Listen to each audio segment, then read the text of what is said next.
जी, बिहार क्या पूरे देश की धरोहर थी वो। और मातृशोक से बड़ा शोक तो हो नहीं सकता इस संसार में। छठ उनके दिल के बहुत करीब था और अपने समय में जब इन्होंने छठ गीतों को गाना शुरू किया तो वो घर आंगन से ही उन गीतों को उठाया था जिसको उन्होंने घर आंगन में सुना था। 1978 में पहला छठ का एल्बम इन्होंने रिलीज़ किया था HMV से। तब से निरंतर अब तक, अभी इस महीने तक, इस हॉस्पिटल तक छठ की यात्रा निरंतर चली है। क्या प्रोग्राम है? कल क्या संस्कार अंतिम क्या प्रोग्राम है? अब ये विचार हो रहा है कि उनकी इच्छा थी कि जहाँ मेरे पिताजी का सारा वो कर्म हुआ था, गुलवी घाट पटना, वहीं पे किया जाए। इस पर हम लोग विचार कर रहे हैं अभी, और यहाँ के जो सरकारी अफसर हैं उनसे भी विचार बात करके जी हम लोग। बिहार क्या पूरे देश की धरोहर थी वो। और मातृशोक से बड़ा शोक तो हो नहीं सकता इस संसार में।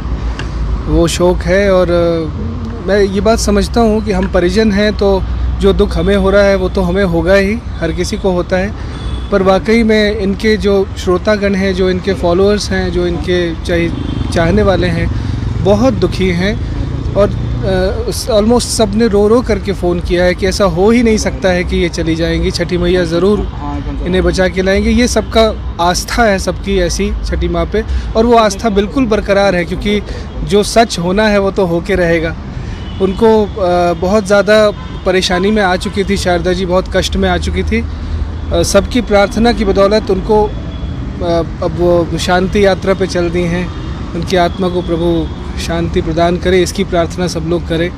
उनका निधन एक ऐसे समय पे हुआ, छठ का महापर्व की शुरुआत हुई है, एक पर्याय बन चुकी थी छठ पर्व को लेकर। क्या कैसे याद कर रहे हैं? छठ उनके दिल के बहुत करीब था और अपने समय में जब इन्होंने छठ गीतों को गाना शुरू किया तो वो घर आंगन से ही उन गीतों को उठाया था जिसको उन्होंने घर आंगन में सुना था। 1978 में पहला छठ का एल्बम इन्होंने रिलीज़ किया था HMV से। तब से निरंतर अब तक, अभी इस महीने तक, इस हॉस्पिटल तक छठ की यात्रा निरंतर चली है। और उन्होंने जाते जाते भी दुखवा मिटाई छठी मैया, एक उपहार स्वरूप दिया था।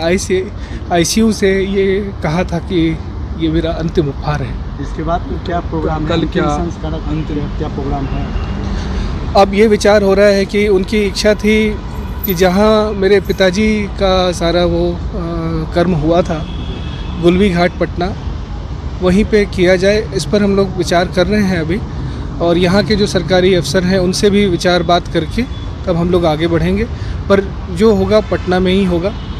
दिल्ली में भी अंतिम दर्शन के लिए पार्थिव शरीर को रखा जाएगा। मुझे लगता है कि इसमें दिक्कत होगी क्योंकि पटना की यात्रा करना एक बहुत टीडियस काम है, पार्थिव को लेकर के जाना।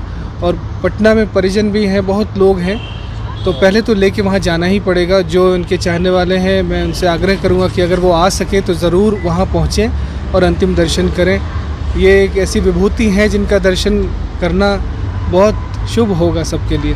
आप चाहते हैं राजकीय सम्मान, राष्ट्रीय सम्मान के साथ उनका अंतिम संस्कार करे सरकार? बिल्कुल बिल्कुल, ये तो बहुत ज़रूरी है। ये सिर्फ पद्मश्री, पद्म भूषण या संगीत नाटक अकेडमी की बात नहीं है।